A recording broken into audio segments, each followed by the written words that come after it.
Saint John Bosco, known endearingly as Don Bosco, was born in northern Italy and lived there most of his life, where he began his work in service of young people. In fact, St. John Paul II declared him father, teacher, and friend of the young. The remains of St. John Bosco are in the Basilica of Maria Ausiliatrice, Our Lady Help of Christians, in Turin.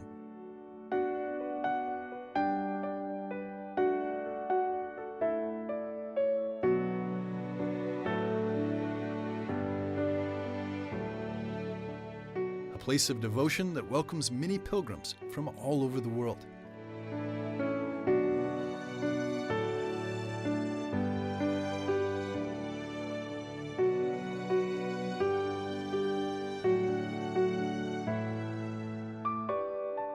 Few people know that also in Rome there are significant places that saw important moments in the life of St. John Bosco.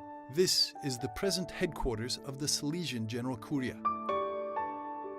And that's where we caught up with Father Ángel Fernández Artime, Rector Major of the Salesians and 10th successor of Don Bosco. He accompanied the EWTN team through some of these places unknown to many. First stop, the Don Bosco Rooms, a place worth visiting. Nos encontramos en el lugar salesiano. We find ourselves in the most sacred Salesian place in Rome. What exists in the Salesian world in Rome is the most significant. And why? Because Don Bosco was here. He came in 1887, in the month of May. He spent 18 days in Rome for what would be the last time in his life. He came because the consecration of the Basilica of the Sacred Heart was pending. Here he stayed for 18 days. In this place he rested. He spent the night. In this altar behind us, he celebrated the Eucharist for 17 days. And here 2 miracles of healing took place, as well as many very special situations of spiritual direction or of people who discovered the moment of their conversion.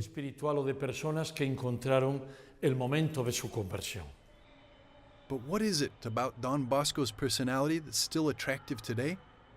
I can assure you that Don Bosco is very much loved, because he is seen particularly as the saint of the Catholic Church, who loved young people and sought their good, with so much sympathy, with a strong connection with the world of youth.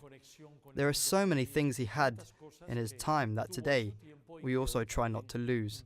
Above all, his great educational and evangelizing passion for young men and young people in general.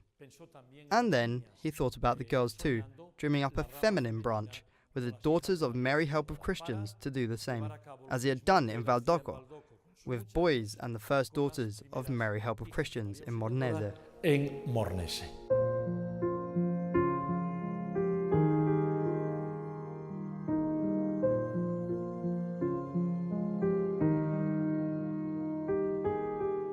This room remains almost in its original state and preserves many of the objects used by Don Bosco during his stay in Rome.